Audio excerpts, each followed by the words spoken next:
주신 하나님의 말씀은 마가복음 1장 16절부터 20절까지의 말씀입니다. 갈릴리 해변으로 지나가시다가 시몬과 그 형제 안드레가 바다에 그물을 던지는 것을 보시니 그들은 어부라. 예수께서 이르시되 나를 따라오라. 내가 너희로 사람을 낚는 어부가 되게 하리라 하시니 곧 그물을 버려두고 따르니라. 조금 더 가시다가 세베대의 아들 야고보와 그 형제 요한을 보시니 그들도 배에 있어 그물을 깁는데 곧 부르시니 그 아버지 세베대를 품꾼들과 함께 배에 버려두고 예수를 따라가니라.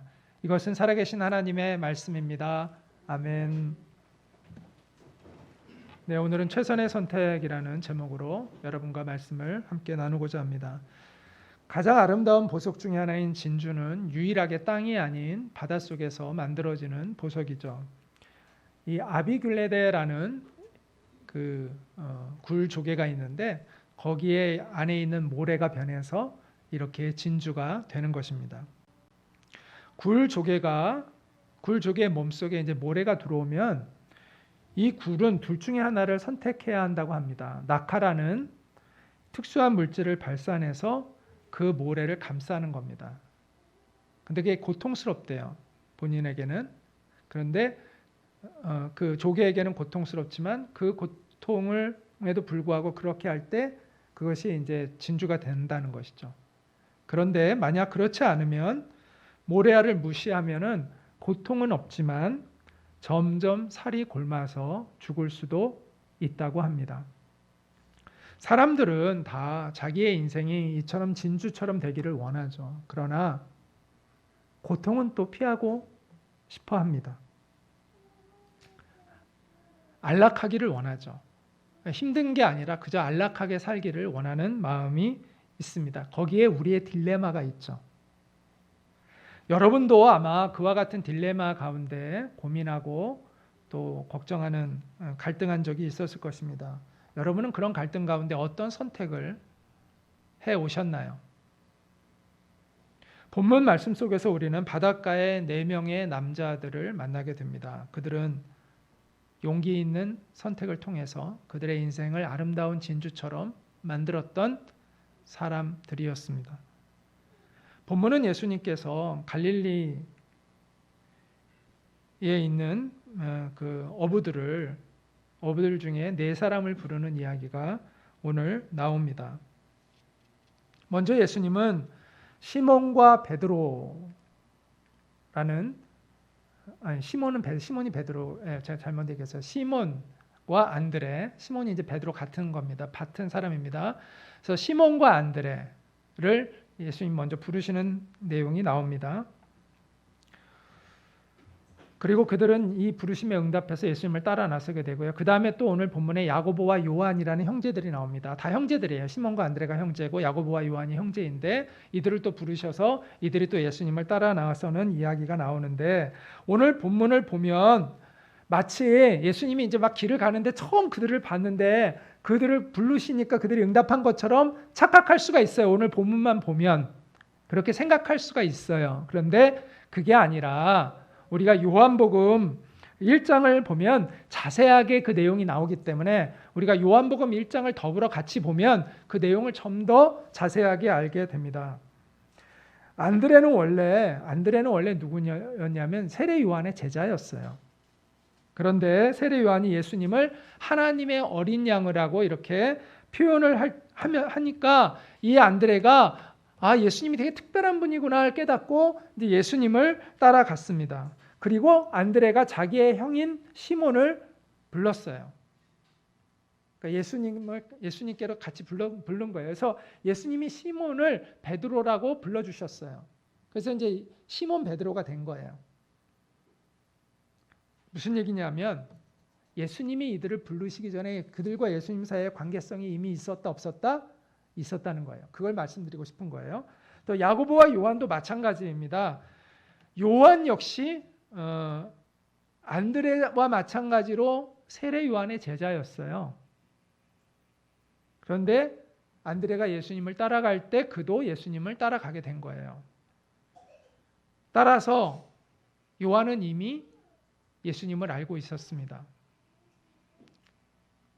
그러면 야고보는 예수님과의 그 인연이 먼저 이 예수님의 제자가 되기 전에 예수님과 어떤 인연이 있었는지 언급이 되어 있지 않아요. 그런데 그 형제가 예수님을 따랐다면 야고보도 최소한 예수님에 대해서는, 예수님과 직접적인 만남이 그 전에 없었다 하더라도 예수님에 대해서 많은 이야기를 들었을 거라는 거죠. 따라서 야고보도 예수님의 제자가 되는데 그냥 듣도 보도 못한 분을 따라 나선 게 아니라 많이 들었던, 최소한, 그리고 예수님과 직접 만났을 가능성이 매우 많죠. 그 전에 성경에 정확히 언급되어 있지는 않지만 그럴 가능성이 매우 많은데, 그래서 예수님을 따라 나선 거라는 거예요. 따라서 중요한 건 뭐냐면 이미 예수님과의 신뢰관계가 쌓여 있었고, 그래서 예수님이 그들을 부르신 것이지, 갑자기 아무 관계도 없는 사람을 갑자기 예수님이 부르고 그들이 따라 나선 것이 아니다라는 것을 우리가 알아야 한다라는 것입니다. 단순히 신자가 된다는 것과 제자가 된다는 건 차원이 좀 다르죠. 자, 신자라는 것은 믿는 사람이라는 것이고, 제자가 된다는 것은 예수님이 나의 스승이 되신다는 것인데, 자, 신자는 예수님을 믿는 사람이라면 제자는 예수님을 따르고 예수님의 삶을 배우고 나도 예수님처럼 살기를 원하는 사람이 제자인 거예요. 예수님의 목표는 우리 모두가 다 예수님의 제자가 되기를 원하고 계십니다.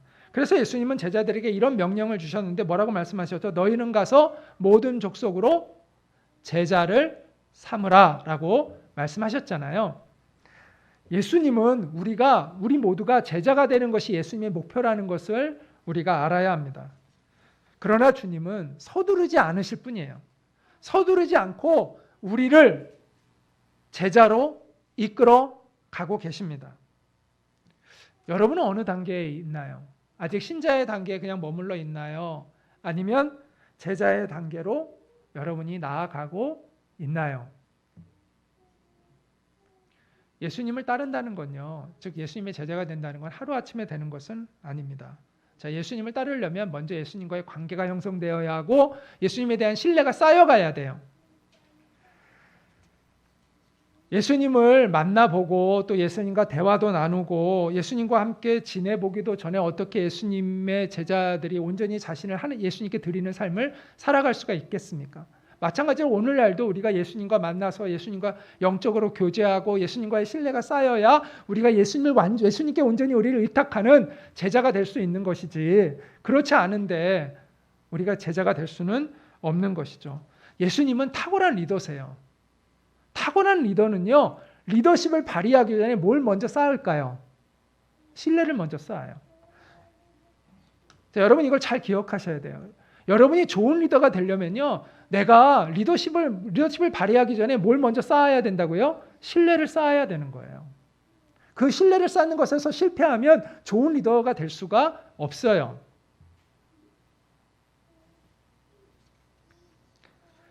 예수님은 예수님의 부르심으로 우리를 설득하시기 이전에 예수님 자신으로 우리를 설득하세요. 무슨 의미인지 아시겠죠? 예수님이 우리를 부르심으로 설득하시는 게 아니라 그 전에 예수님 자신으로 우리를 설득하세요. 그래서 그 부르심에 응답하게 되는 거예요. 자, 무당들은 왜 무당이 될까요? 무당 중에서 난 좋아서 무당된 사람은 없습니다. 다들 무당하기 싫어가지고 어떻게든 피해보려고 하고, 또 사회적인 시선도 안 좋죠. 또 여러 가지로 또 가족과의 관계에도 더 힘들고, 그러니까 다들 피하는데 왜 무당이 되나요? 어쩔 수 없이 합니다. 고통스러워서. 병에 걸리거나 우환이 계속되거나, 그래서 어쩔 수 없이 눈물을 머금고 그들은 무당이 됩니다. 마귀와 귀신은 우리를 그렇게 조종합니다. 뭘로? 위협과 협박으로. 근데 예수님은 우리를 위협하거나 협박하시지 않습니다. 왜 그럴까요?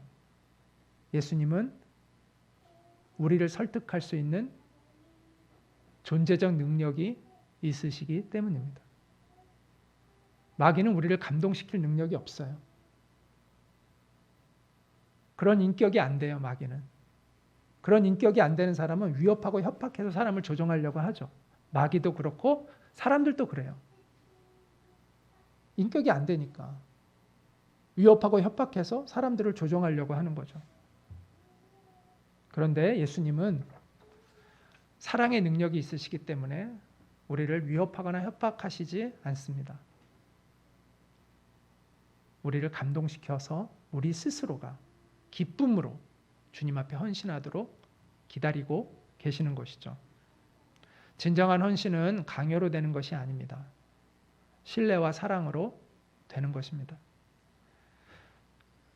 저도 주님께서 오랫동안 저를 인내해 주시고 저를 설득해 주셔서 저도 그 주님의 사랑에 감동이 되어서 기쁨으로 헌신하게 되었습니다. 주님이 저를 억지로 무릎 꿇게 하신 것이 아니라 제가 정말 주님의 사랑에 감동해서 제가 스스로 주님께 무릎을 꿇도록 주님은 기다려 주셨습니다. 그런 주님이기 때문에 제가 주님 앞에 제 삶을 드릴 때 감사와 기쁨으로 드릴 수가 있었고 지금도 마찬가지입니다. 이처럼 예수님은 우리를 제자로 부르시기 위해서 서두르시지 않아요. 그런데 예수님은 분명한 목표를 갖고 계세요. 그것은 우리를 단순히 신자로 머무는 삶이 아니라 예수님의 제자가 되도록 우리를 이끌어 가신다는 것입니다. 그것이 예수님의 분명한 목표입니다. 예수님의 열심은요, 우리를 제자로 이끌어 가십니다. 그래서 때가 되면 예수님은 우리를 반드시 제자로 초청합니다. 단순히 그냥 주님을 믿고 의지하는 차원이 아니라 온전히 신뢰하고 따르는 차원, 제자됨의 차원으로 우리를 초청하십니다. 근데 그 과정이 아까 얘기했지만 강요와 협박이 아니라 인내와 사랑일 뿐이죠. 인내와 사랑으로 우리를 그렇게 이끌어 가십니다. 그래서 시간이 오래 걸리기도 하지만 한 번 결심하면 지속됩니다. 평생토록. 예수님의 목표는 우리를 단순히 신자에서 머물게 하는 것이 아니라 무엇이 되게 하시는 것이다? 제자 되게 하시는 것이다 말씀드렸습니다. 그리고 때가 되면 우리 안에 계신 그리스도의 영이신 성령님이 우리를 그 제자됨으로 부르신다고 말씀을 드렸습니다. 어쩌면 여러분은 이미 그 부르심을 듣고 있는지도 모릅니다. 여러분의 마음속에 내가 이렇게 살면 안 되는데, 내가 예수님을 정말 온전히 신뢰하고 따라야 하는데 라는 마음의 부담감이 있다면 그것은 주님이 여러분의 마음속에 초청하고 계신 거예요. 그것이 주님의 음성이에요.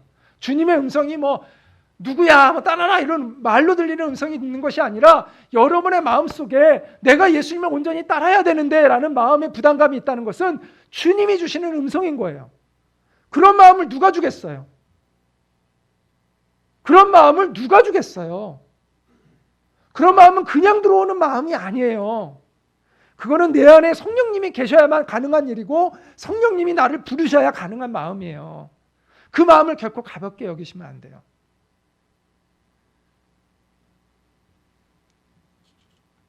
여러분, 그 주님의 부르심에 여러분 어떻게 응답하고 계신가요? 여기에 우리의 인생이 갈리는 거예요. 내가 이 마음이 주시는 이 하나님의 음성에 내가 어떻게 반응하느냐, 응답하느냐가 우리의 인생을 가르는 거예요. 어쩌면 여러분의 마음속에 이런 마음이 들 수도 있습니다. 주님, 왜 저 같은 사람을 부르시나요? 어떤 분은 나 정도 되니까 부르지 이런 마음을 갖고 계신 분이 혹시 있다면 그분은 곧 깨지실 겁니다. 네, 그런 생각은 곧 깨지실 거라고 믿습니다. 네. 또 어떤 분은 또 이런 나 같은 사람을 왜 하나님 부르시지? 나처럼 자격도 없고 난 정말 인격적으로도 아직 준비도 안 됐고 왜 나 같은 사람을 하나님이 부르시지? 그런데 오늘 예수님이 부르신 제자들의 면면을 한번 보세요. 그들도 그런 생각하지 않았을까요? 왜 나 같은 사람을? 뛰어난 사람 많은데 왜 나 같은 어부를? 이 총구석에 있는 왜 나를? 주님이 부르셨을까? 그런 생각하지 않았을까요? 그들도 뜻밖이지 않았을까요? 어쨌든 기분은 좋아서 따라가긴 했을 것 같아요. 아, 예수님 같은 분이 부르시니까. 근데 왜 나를 부르셨지? 이러면서 따라가지 않았을까요?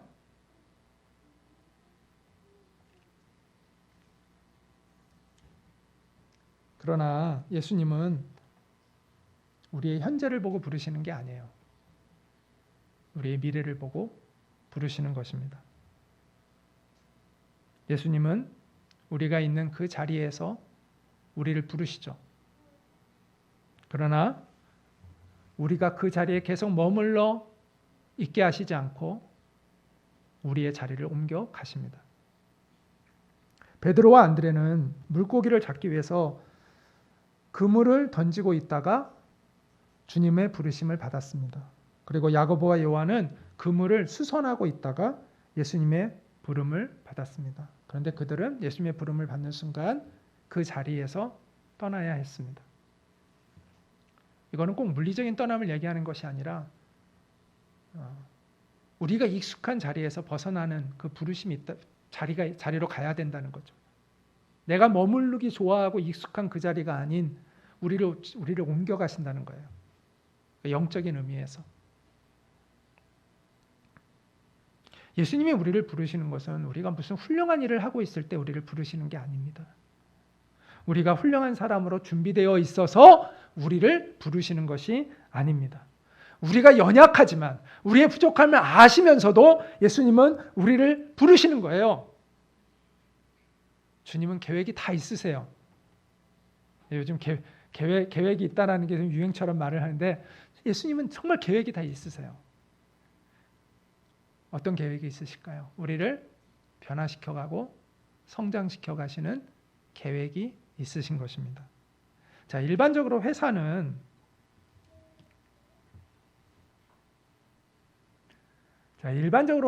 인재를 등용할까요? 인재를 개발할까요? 인재를 등용하죠. 회사는 이미 갖춰진 인재를 뽑으려고 하잖아요. 그렇죠? 그런데 학교는 갖춰진 인재를 뽑기보다는 인재를 만들어내는 곳이 학교입니다. 그래서 학교에는 스승과 제자가 있습니다. 예수님은 스승이세요. 위대한 스승이세요. 그래서 예수님은 제자를 부르실 때 인재 등용의 방식으로 제자를 부르시는 게 아닙니다. 예수님은 인재를 개발하십니다. 제가 예수님의 제자들의 그 면면을 보면서 참 인상 깊었던 건 뭐냐면 그 제자들의 대부분이 다 갈릴리 사람들이라는 거예요. 가룟 유다만 유대 사람이고 예루살렘 근처에 있는 유대 사람이고 나머지 제자들은 다 갈릴리 호수에 있는 갈릴리 지역에 사는 사람들이었어요. 여러분 같으면 인재를 어떻게, 만약 여러분이 인재를 등용한다면 어떤 식으로 뽑을까요? 전국에서 유능한 사람을 모집하겠죠. 그런데 예수님은 그렇게 안 하셨어요. 저는 그래서 이 예수님의 선택을 나름 이렇게 표현해 봅니다. 뭉텅이 선택이다. 뭉태기라고 그냥 선택하는 거예요. 예수님은 한 형제들을 막 집안 사람들을 뭉태기로, 갈릴리라는 지역에 사는 그 어부들을 뭉태기로. 왜 그러셨을까요? 그 부르시는 분이 예수님이기 때문에 가능한 거예요. 예수님은 인재를 창조하시는 분이기 때문에, 만들어진 인재를 쓰시는 것이 아니라 예수님은 인재를 만드시는 능력을 가지신 하나님이시기 때문에 예수님은 인재를 등용하실 필요가 없어요. 인재를 만드시기 때문에. 그래서 예수님에게 순종하고 예수님을 따르는 길로 결심한 사람은 누구든지 인재가 될 수 있는 거예요. 하나님의 입장에서 볼 때는.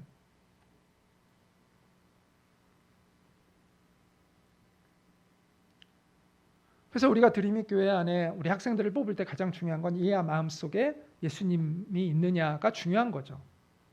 정말 그 중심이 있으면 이 아이가 지금 많이 부족해도 주님이 그를 이끌어 가실 거라고 믿을 수가 있는 거죠. 주님이 하시니까.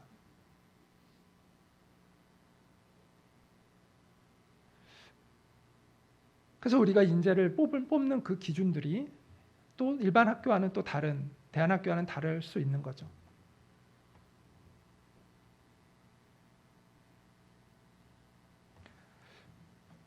이런 것을 보면 예수님은 인재를 막 분석하고 그 능력을 분석하고 평가하고 그러지 않았다는 것을 우리는 알 수 있습니다. 예수님의 부르심에 순종해서 예수님을 정말 따르면 그 사람은 하나님 나라의 인재가 됩니다. 예수님은 시몬과 안드레를 부르실 때 이렇게 말씀하셨어요. 같이 한번 읽겠습니다. 시작. 내가 너희로 사람을 낚는 어부가 되게 하리라. 여기서 사람을 낚는 어부가 된다는 건 무슨 의미일까요? 이게 바로 영적 리더가 된다는 겁니다. 영적 지도자가 된다는 겁니다. 자, 영적 지도자라는 것은 어떤 사람을 의미할까요? 예수님처럼 사람을 살리고 사람을 키워올 수 있는 사람입니다. 영혼을 살리고 그 영혼을 하나님 앞에 세워가는 사람이 영적인 리더가 될 수 있는 것이죠. 여러분, 얼마나 놀라운 말씀인가요? 그냥 물고기를 잡고 그 물고기로 자기의 배를 채우는 그냥 그런 단순한 인생을 살던 그들을 예수님께서 지금 사람을 낚는 어부, 영적인 리더, 영혼을 살리고 영혼을 회복시키고 그들을 하나님 앞에 세우게 하는 그 일을 하는 사람들로 부르셨다는 거예요. 그리고 예수님은 그 약속을 지키셨습니다. 여러분이 주님의 제자가 되기로 결단하고 주님을 따라 나설 때 여러분은 영적 리더가 될 수 있습니다. 사람을 낚는 어부가 되는 것이죠. 저는 이제 신자에서 우리가 출발을 하잖아요. 신자가 아닌데 교회만 다니는 사람도 있죠. 그걸 이제 교인이라고 얘기한다면 교인 안에서 신자가 있죠. 믿는 사람들. 그 신자 안에서 또 누가 있을까요? 지금 얘기한 제자가 있죠. 그 제자들 가운데 이제 제자가 되어서 하나님의 나라의 일에 같이 동참하는 사람들 우리는 사역자라고 얘기합니다. 그리고 사역자에서 또 단계가 들어가면 그 중에서 사람들을 정말 잘 키워내는 사람들이 있는데 그들을 영적인 리더라고 얘기합니다.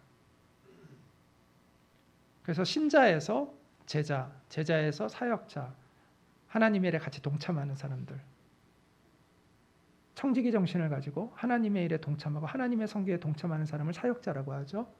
그리고 또 그들을 중에서 또 하나님께서 더 하나님의 말씀에 순종해서 성장할 때 그 사람은 영적인 리더가 됩니다.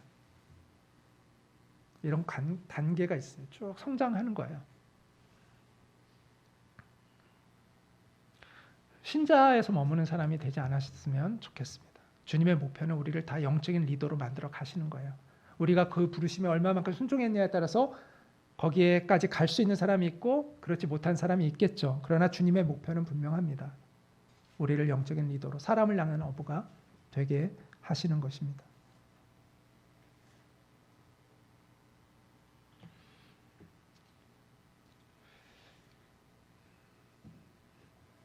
근데 많은 사람들이 예수님의 제자가 되는 것을 망설이죠. 왜 그렇죠? 마치 이런 착각을 하는 거 아닐까요? 마치 내가 예수님의 제자가 되면 내가 주님을 위해서 뭔가 이렇게 좀 소모되는 것이 아닌가라는 그런 착각을 하고 있는 것이 아닌가요? 뭔가 내가 손해보는 것 같고 내가 주님을 위해서 내가 제자가 되는 건 내가 주님을 위해서 뭘 하는 것 같이 이렇게 생각을 하고 있는데 마치 예수님이 예수님을 위해서 우리를 부르시는 것이냐 지금 대단한 착각을 하고 있는데 그것이 아닙니다. 예수님이 우리를 제자로 부르시는 건 누구를 위해서예요? 우리를 위해서라는 걸 알아야 합니다. 그걸 믿지 못하는 사람은 제자가 못 돼요.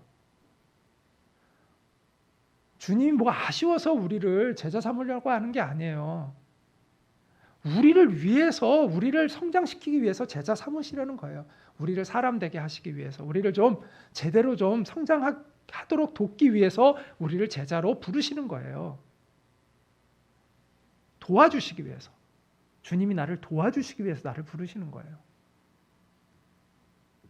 그래서 훈련으로 되는 제자라는 책을 쓴 이 밀터 헬릭스는 이렇게 책에서 얘기합니다. 제자의 삶은 인간이 하나님을 도와드리기 위해 계획된 것이 아니라 하나님께서 우리를 도와주시기 위하여 마련된 것이다. 그러므로 우리가 예수님의 제자가 되는 선택은 내가 나의 인생을 위해서 할 수 있는 최고의 선택입니다. 오늘 제목이 최고의 선택이라는 이것은 그런 의미입니다. 예수님의 제자가 되는 것은 내가 내 인생을 위하여 선택할 수 있는 최선의 선택이라는 거예요.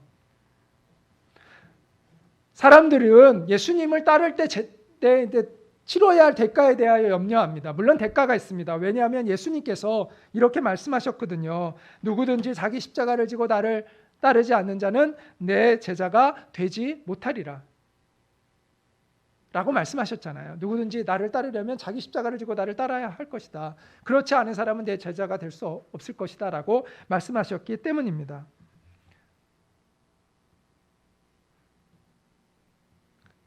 실제로 우리가 예수님의 제자가 되는 것은 대가를 지불해야 돼요. 첫째, 요즘 현대인들은 시간을 굉장히 소중히 여겨요. 근데 많은 시간을 또 써야 되죠.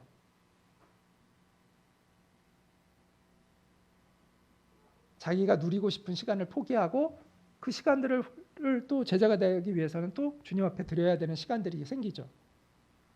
또 경제적인 불이익을 당할 수도 있습니다.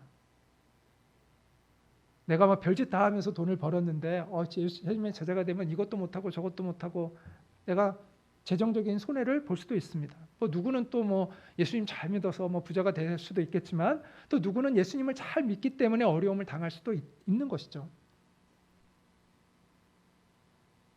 또 누구처럼 죽임을 당할 수도 있고 감옥에 갈 수도 있고 핍박을 받을 수도 있고 버림받을 수도 있습니다. 사람들로부터 모욕과 핍박과 멸시와 무시를 당할 수도 있습니다. 이게 예수님을 따를 때 겪게 되는 대가들인 거죠. 그런데 우리가 이것을 꼭 기억해야 합니다. 그럼 예수님을 따르지 않을 때 우리는 대가를 지불하지 않는가? 아니요. 예수님을 따르지 않으므로 우리가 지불하는 대가는 훨씬 크고 비참한 것입니다. 목적을 잃어버리고 방황하는 인생을 살게 됩니다. 주님의 제자가 되지 않을 때 무가치한 것들에 집착하며 사는 그런 인생을 살게 됩니다. 돈의 노예로 살고 권력을 가진 사람들의 종노릇하며 살아갑니다. 배신감에 분노하고 미움과 증오 속에서 괴로워하는 사람이 됩니다. 교만한 가운데 멸망하는 인생이 됩니다. 비열하고 불의하고 교활하게 살면서도 부끄러운 줄 모르고 살아가는 사람이 됩니다. 그래서 늙고 병들어 죽음을 눈앞에 두었을 때 두려움에 떠는 사람이 됩니다. 우리가 예수님을 따르면서 겪는 대가가 있지만 예수님을 따르지 않음으로 겪는 대가에 비하면 이건 아무것도 아닌 거예요. 훨씬 더 예수님을 따르지 않을 때 우리는 많은 비용, 이로 헤아릴 수 없는 그 비용과 절망을 지불해야 되는 거예요.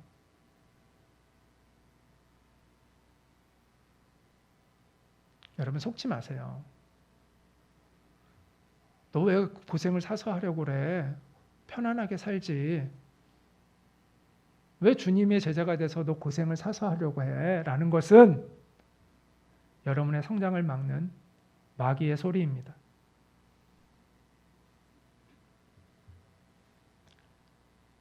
여러분이 여러분을 위해서 선택할 수 있는 최고의 선택은 예수님의 부르심에 응답하여 예수님의 제자가 되는 것입니다.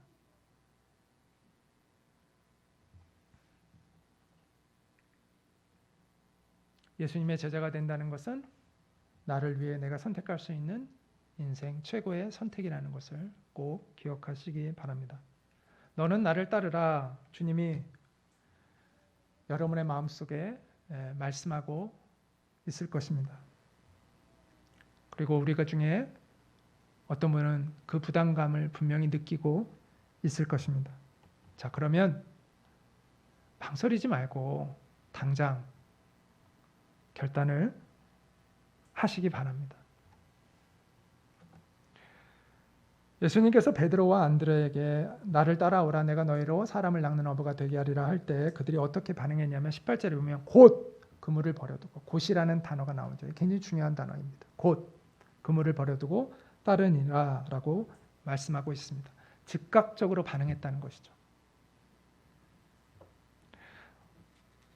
우리가 옳은지 안 옳은지 모르는 일은 주저해야 합니다. 그러면 서두르면 안 돼요. 그런 일은. 그런데 그거 아세요? 주님이 여러분을 나를 따르라라고 그 부담감을 주실 때는 여러분이 무엇인지 아니까 옳은지를 알기 때문에 하시는 거예요. 여러분이 그것도 분별하지 못하는 사람이라면 말씀 안 하세요. 그런 부담감이 안 생겨요. 내 마음속에 내가 주님을 온전히 따라야지라는 것은 여러분이 이미 무엇이 옳은가를 알고 있기 때문에 말씀하시는 거예요. 여러분이 이미 주님을 신뢰할 수 있는 근거들을 가지고 있기 때문에 말씀하시는 거예요. 그렇지 않은 말씀 안 하세요. 그렇기 때문에 즉각적인 반응을 해야 하는 거예요. 왜? 여러분이 무엇이 옳은지를 알거든요. 무엇이 옳은지를 아는데 내가 그것을 망설이는 것은 잘못된 거잖아요. 모르면 어쩔 수 없지만 아는데 주님이 그걸 알고 계시기 때문에, 여러분이 무엇이 옳은지를 이미 알고 있다는 걸 아시기 때문에 부르시는 거예요.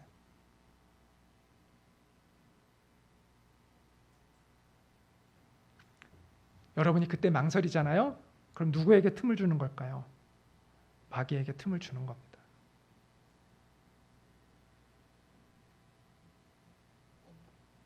그럼에도 불구하고 많은 사람들이 이 곧 주님 앞에 이 즉각적인 반응을 하지 않을까요? 왜 그럴까요? 그것은 떠나야 할 걸 떠나지 못하고 있기 때문입니다. 18절에 보면 곧 그물을 버려두고 따르니라 라고 되어 있습니다. 베드로와 안드레는 그물을 버려두고 따랐다라고 나오는데, 또 재밌는 건 20절에 보면 그 야고보와 요한은 아버지를 버려두고, 여기서 버려두고는 이제 나쁜 의미가 아니라 아버지의 품을 떠나서 따라갔다는 거예요. 아버지를 떠나서 따라갔다는 뜻입니다. 근데 재밌죠.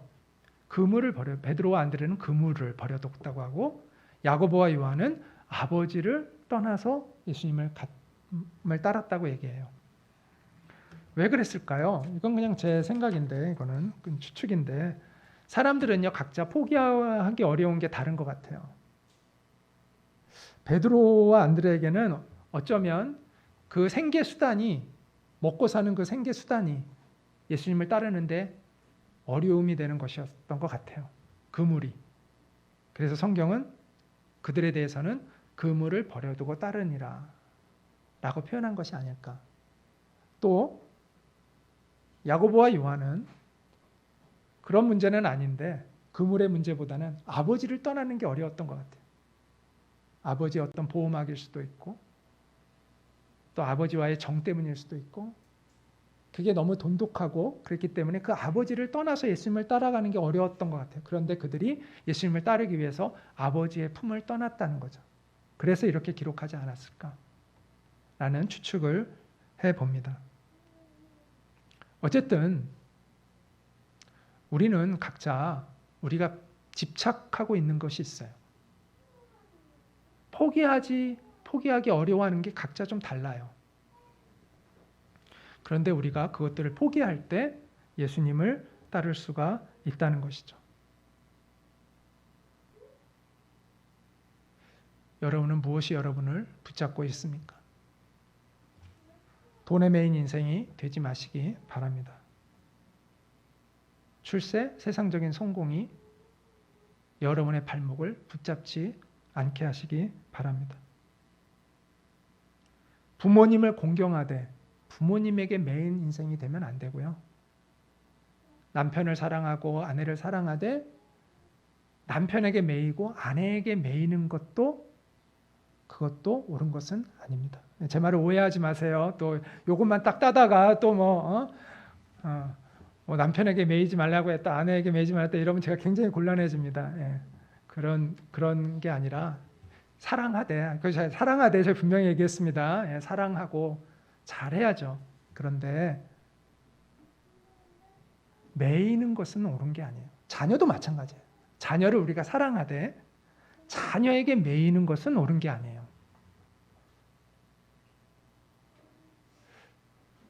우리가 가치 있는 인생을 살았던 사람들이, 여러분이 잘 알다시피 독립운동가들이 정말 숭고한 일을 했는데 만약 그들이 가족에게 매였다면 그런 일을 할 수 있었겠습니까? 그들도 왜 처자식을 사랑하는 마음이 없겠어요. 그런데 그들이 옳다고 여기는 그 신념을 위해서 사랑하지만 또 포기해야 될 것을 포기하면서 그 길을 걸어가야 그 가치 있는 인생을 살아갈 수 있는 거지. 우리가 그런 세상의 것들에 다 매여 있으면 우리가 어떻게 우리가 옳다고 여기는 일을 할 수 있겠습니까? 선교사는 어떻게 그 부모님들, 선교사님들 정말 갈 때 그 부모님들, 노부모님들 다 주님께 맡기고 떠나잖아요. 만약 그 부모님에 대한 그 애틋한 마음으로 막 어쩔 줄 모르면 어떻게 그 선교사의 사명을 감당할 수가 있겠어요?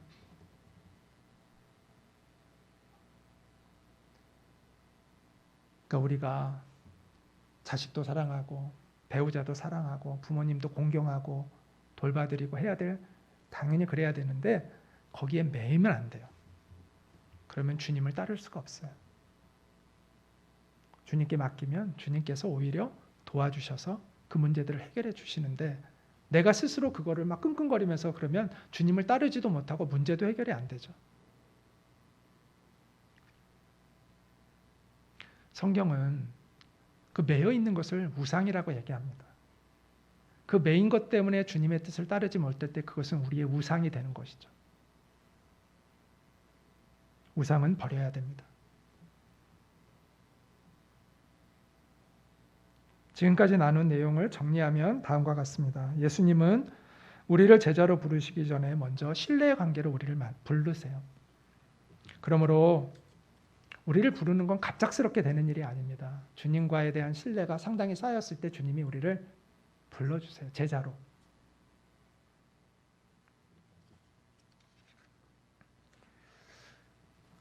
근데 그것은 아까도 말씀드렸지만 예수님을 위해서 그런 것이 아니라 바로 우리의 영혼과 우리의 존재를 위해서 예수님은 그렇게 하시는 것이다라는 것을 우리가 기억해야 합니다. 그럴 때 우리는 어떻게 될까요? 변화됩니다. 성장됩니다. 새로운 피조물이 되어갑니다. 복되고 아름답고 가치 있는 인생을 살게 됩니다. 그러므로 우리가 주님이 우리를 부르실 때 우리는 어떻게 응답해야 된다고요? 곧 응답해야 합니다. 즉각적인 응답을 해야 합니다. 우리가 떠나야 할 것들을 과감하게 떠날 수 있는 용기를 갖고 우리가 결단해야 합니다. 예수님을 따라 나선다는 것은 제자됨의 시작일 뿐이에요. 우리가 예수님을 따라 났다고 바로 제자답게 되는 것은 아니잖아요. 시작일 뿐이에요. 하루아침에 우리가 제자답게 되어지는 것은 아니라는 것이죠. 제자가 되는 것은 훈련의 시작이에요. 그래서 제자라는 단어와 훈련이라는 단어가 어원이 같아요. 제자는 디사이플이고 훈련은 디서플린인데 이 단어가 같은 그 어원을 가지고 있어요. 제자는요, 훈련이 아니면 제자가 안 돼요. 그래서 나를 따르라라는 이 예수님의 부름은 훈련으로의 초청인 거예요. 영적인 훈련. 주님의 뜻을 분별하고 주님과 동행하는 삶을 살아가는 훈련으로의 초청인 거예요. 그 가장 기본이 뭐예요? 말씀 묵상이에요.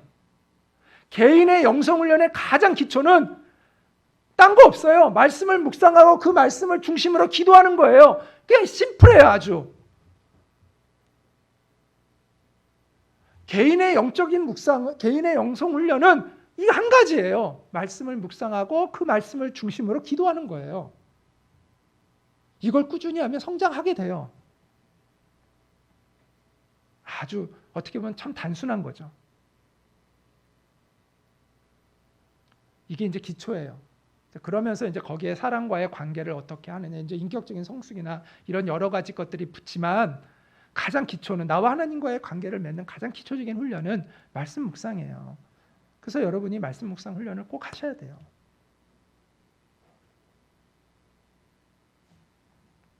리더십 전문가인 존 맥스웰은 아주 유명한 목사님인데 아주 미국에서 아주 첫 손가락에 꼽는 리더십 강사 중에 한 사람이죠. 이 존 맥스웰은 이렇게 얘기를 합니다. 인생의 초기에 있어서 자기 훈련이란 셀프 디스플린, 자기 훈련을 얘기하면서 자기 훈련이란 정말 하기 싫은 것들을 행함으로써 자신이 정말 원하는 것을 성취하고자 하는 선택이다. 왜 공부라는 것도 그렇지 않습니까? 정말 하기 싫잖아요. 그런데 억지로 하잖아요. 하기 싫은데 하기 싫은 걸 행함으로써 어떤 성취를 이루어가는 것이 이제 공부 잘하게 되는 것도 그런 것. 다 모든 원리가 다 마찬가지 아닙니까? 영적 훈련도 마찬가지예요. 처음에는 하기 싫죠. 익숙하지 않으니까 힘들기도 하고 귀찮기도 하고 피곤하기도 하고 그렇잖아요. 그런데 그거를 극복해 나갈 때 우리가 성장해 가는 것이죠.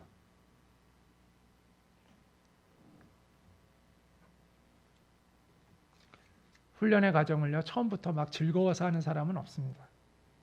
근데 하다 보면 이제 그 맛을 느끼게 되고 그 안에서 내가 성장해 가는 것을 경험하면서 거기 안에 기쁨을 이제 찾아가게 되는 것이죠. 여러분 주님의 제자가 되기를 원합니까? 그렇다면 인내 가운데 이 영적인 훈련에 참여하시기 바랍니다. 주님은 이렇게 약속합니다. 내가 너희로 사람을 낚는 어부가 되게 하리라. 사람을 낚는 어부가 된다는 것 얼마나 놀라운 부르심인가요? 영광스러운 부르심이죠. 사람을 살리고 사람을 키우고 하나님 앞에 그를 세우는 그 영광스러운 부르심. 주님은 우리를 그 부르심 가운데 초청하고 계십니다. 여러분 물고기를 많이 잡아서 네 배를 채우는 인생을 살 것인가? 그냥 거기에 만족하는 물고기 잡는 것에 만족하는 인생을 살 것인가? 아니면 많은 영혼을 하나님 앞에 돌아오게 하고 세우는 그 영광스러운 인생을 살 것인가? 부디 여러분이 현명한 선택을 하실 수 있기를 간절히 바랍니다.